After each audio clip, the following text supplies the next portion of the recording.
No caminho da roça tem maracujá. Achei 3 maduros pra meu bem chupar. As pombinhas voam, eu também quero voar. O bichinho pelo chão, as asinhas pelo ar. Dona Mariquinha, rodei, Dona Mariquinha, rodar. Um beijinho, beijei, beijinho, beijar. Dona Mariquinha, rodei, Dona Mariquinha, rodar. Um beijinho, beijei, um beijinho, beijar. Ah, ah. Olá, pessoal, meu nome é Aline Alencar, sou contadora de histórias e eu vim aqui hoje para falar um pouco mais desse ofício que é contar histórias. Por isso, queria convidar vocês aí de casa para seguir nesse workshop e que tem vontade, claro, de contar história, né? Mas não sabe como começar, como praticar. E para isso, nada melhor que contar com a voz da experiência para dar boas dicas em relação de como iniciar esse processo na sua vida. Até mesmo porque eu posso dizer que é um processo que vai mudar definitivamente sua forma de ver o mundo do faz de conta, da literatura, dos contos populares e da relação intrínseca entre o sujeito e o público, né? A sujeita que conta histórias e o público, essa relação é fundamental no processo de afeto, tá bem? Então, para mim, dentro da minha proposta, né, como contador de histórias, que já conto histórias aí pelo menos há 20 anos da minha vida, né? Tenho mergulhado nesse mundo da contação de história, fui buscando uma pedagogia própria também para poder conhecer e criar algum método que fosse fácil para mim e que eu pudesse também compartilhar essa experiência com outras pessoas, que é o que eu venho feito durante todo esse tempo também de experiência, a partir de workshops, oficinas que eu tenho ministrado por muitos lugares por onde eu passo.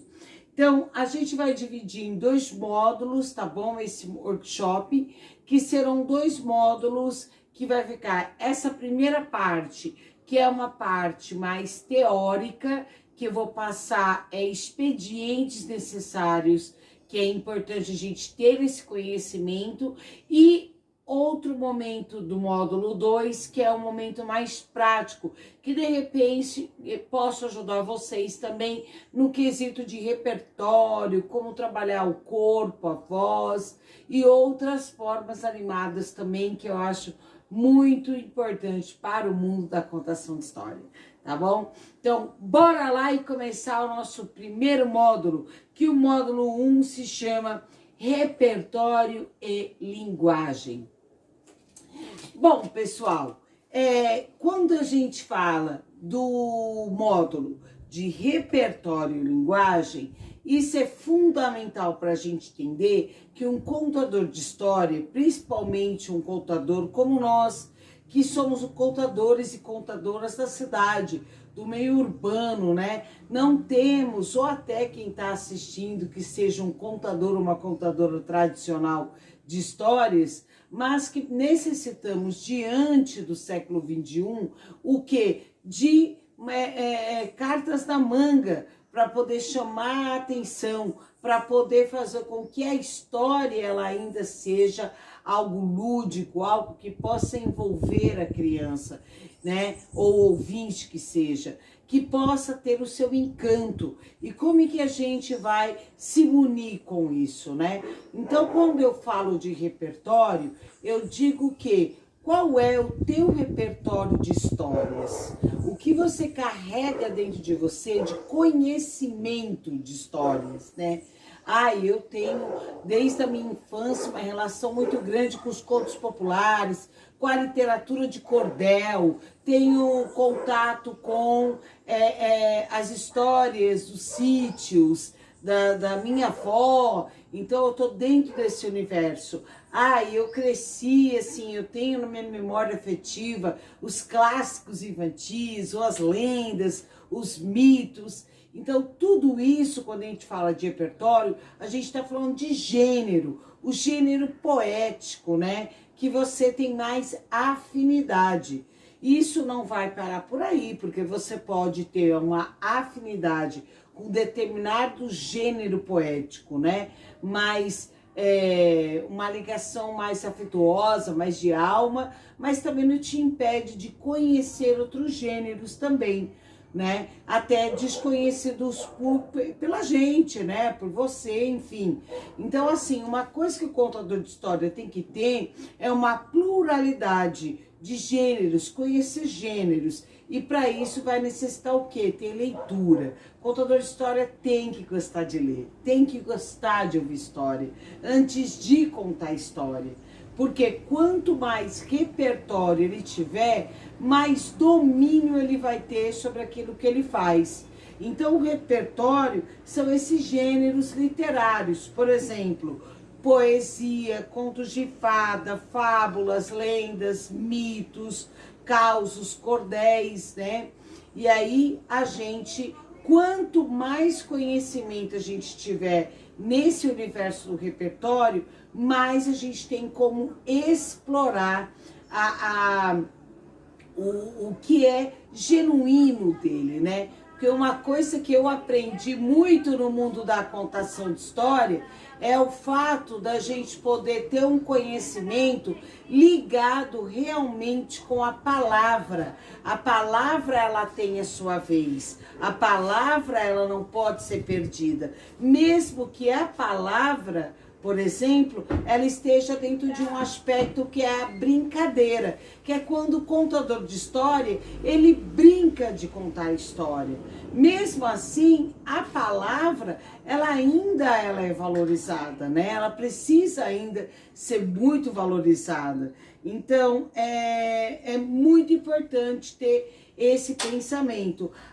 Como é que eu posso buscar outros repertórios? Criar sua própria biblioteca, né? Eu aqui mesmo, ó, tenho a minha bibliotequinha, né?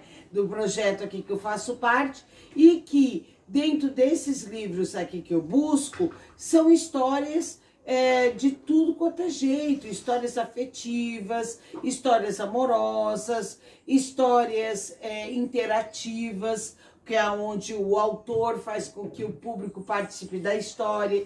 Então, quanto mais repertório, livros vocês tiverem, embasamento, conhecimento, que possa assistir coisas, enfim, mais rico vai ficar o seu trabalho, tá bom? Bom, aí tem umas técnicas também de conhecer, que são as divisões dos livros, tá? Livros quadrados são geralmente livros quadradinhos, são livros de afeto. Livros que vai mexer mais no campo da emoção. Livros verticais vão mexer mais com o campo da razão, histórias mais do campo da razão. E livros retangulares vai mexer tanto com o aspecto da emoção e da razão. Vai mexer com esses dois lugares, tá bom? Que é muito bacana também refletir sobre isso.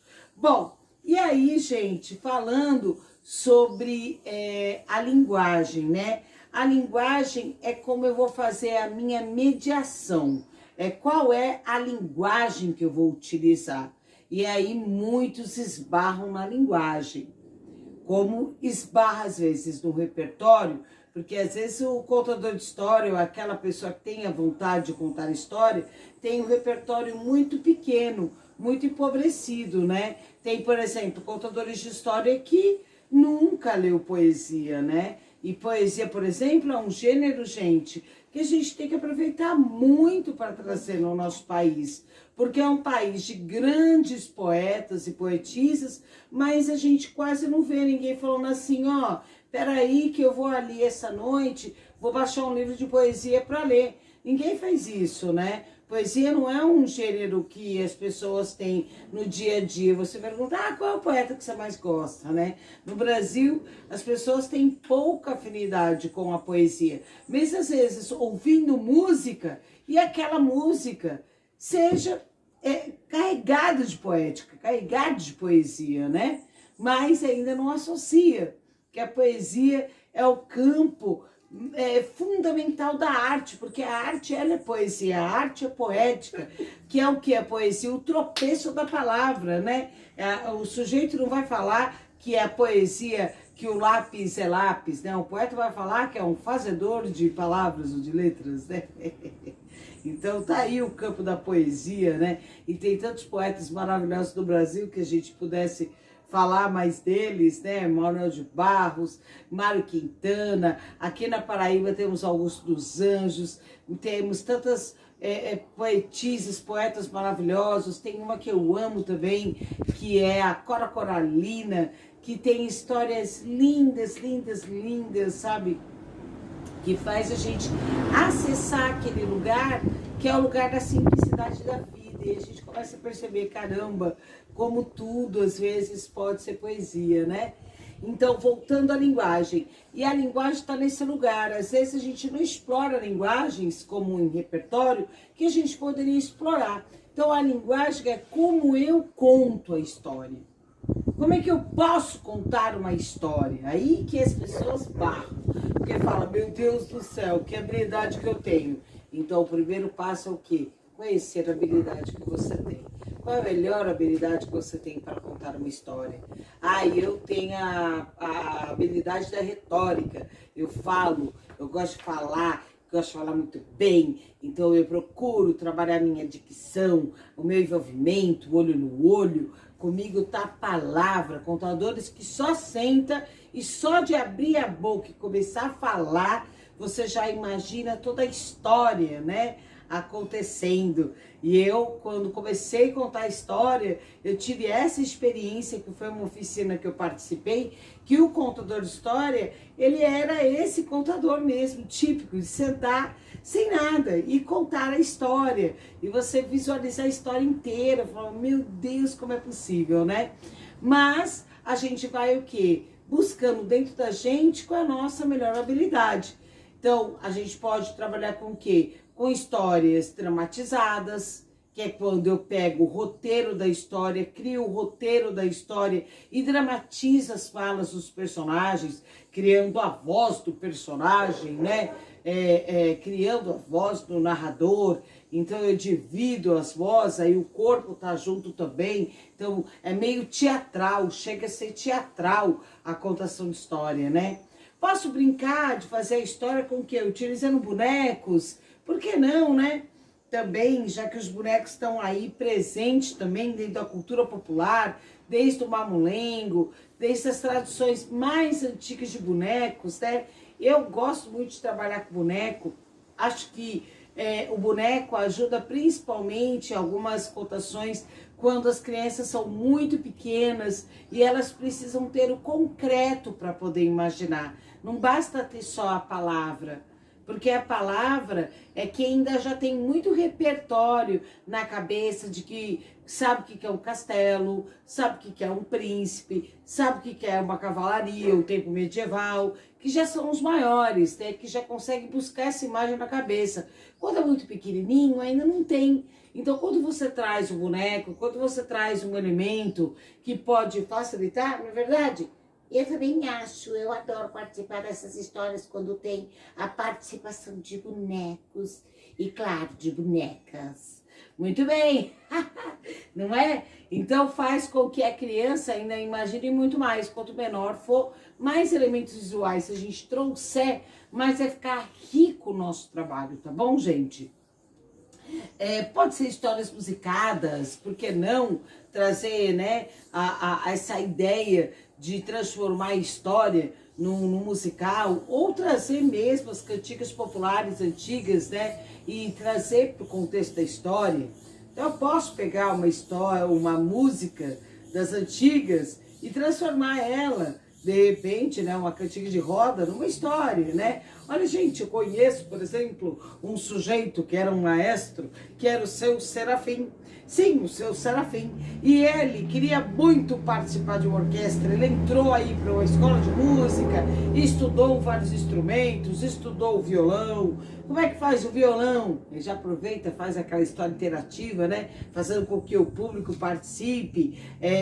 Como é que faz a flauta, né? Ele tentou ser flautista, né? Ele tentou ser baterista, até que ele comprou um trombone. Quando ele comprou o trombone, ele ficou feliz que ele gostou do trombone, de tocar o trombone.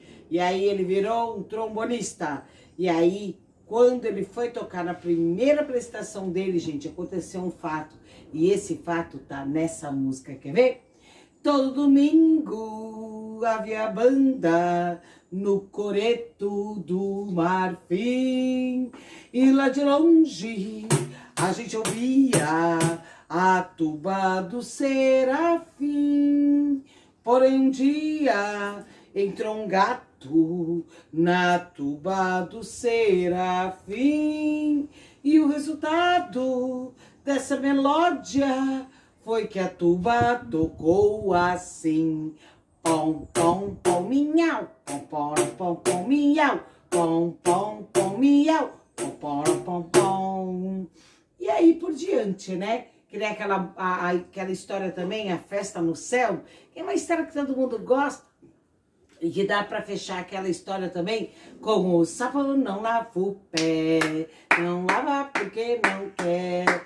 Ele mora lá na lagoa e não lava o pé porque não. Mas que chulé! Então, essas histórias são incríveis. Por quê? Porque dá pra gente mexer na linguagem do jeito que a gente gosta. Olha, quem é palhaço, por que não contar em palhaçaria, brincar com a história, né? E a história acontecer ali junto com o palhaço, às vezes vai ter começo, vai ter meio, não vai ter fim, ou às vezes vai ter fim e não vai ter nem começo nem meio. Então, enfim, né? O palhaço, ele tá muito nesse lugar híbrido da arte, né? Também podemos fazer de forma que utilizando a forma mais singela de contar, né? Que é simplesmente pegando o livro, abrindo o livro e fazer com que o livro tenha esse lugar, né? De olhar a imagem, de olhar a ilustração e gostar dela, tá bom? Então é isso, gente. Se envolver na ilustração que envolve. Então, quanto mais a gente tiver de conhecimento, paixão, nesse mundo das histórias, mais descobertas a gente vai criando e fazendo. Agora, o importante, gente, nesse primeiro momento de repertório e de linguagem, que é a quantidade de histórias que eu tenho em mente e que eu tenho acesso e que eu preciso ter, e a linguagem, que é esse lugar, que é como eu vou contar a história, qual é a melhor habilidade que eu tenho, se eu posso contar a história fazendo origami, se eu posso contar a história fazendo um crochê, se eu posso contar a história me montando com aquele personagem, né? Isso tudo, gente, vocês só vão conseguir atingir quando atingir realmente a pergunta eu faço e quero contar a história por quê? Para quê e para quem? Respondendo essas 3 perguntas, por quê, para quê e para quem, você vai saber essa resposta de dentro de você, que não deixe de chegar no autoconhecimento também, tá bom? Então, a gente vai dividir o vídeo em 2 partes, e agora a segunda parte, a gente vai entrar no quesito que é essa parte mais do corpo, e essa parte mais que envolve a dinâmica e a prática, tá certo? Lembrando, a gente só consegue saber se a gente der o primeiro passo.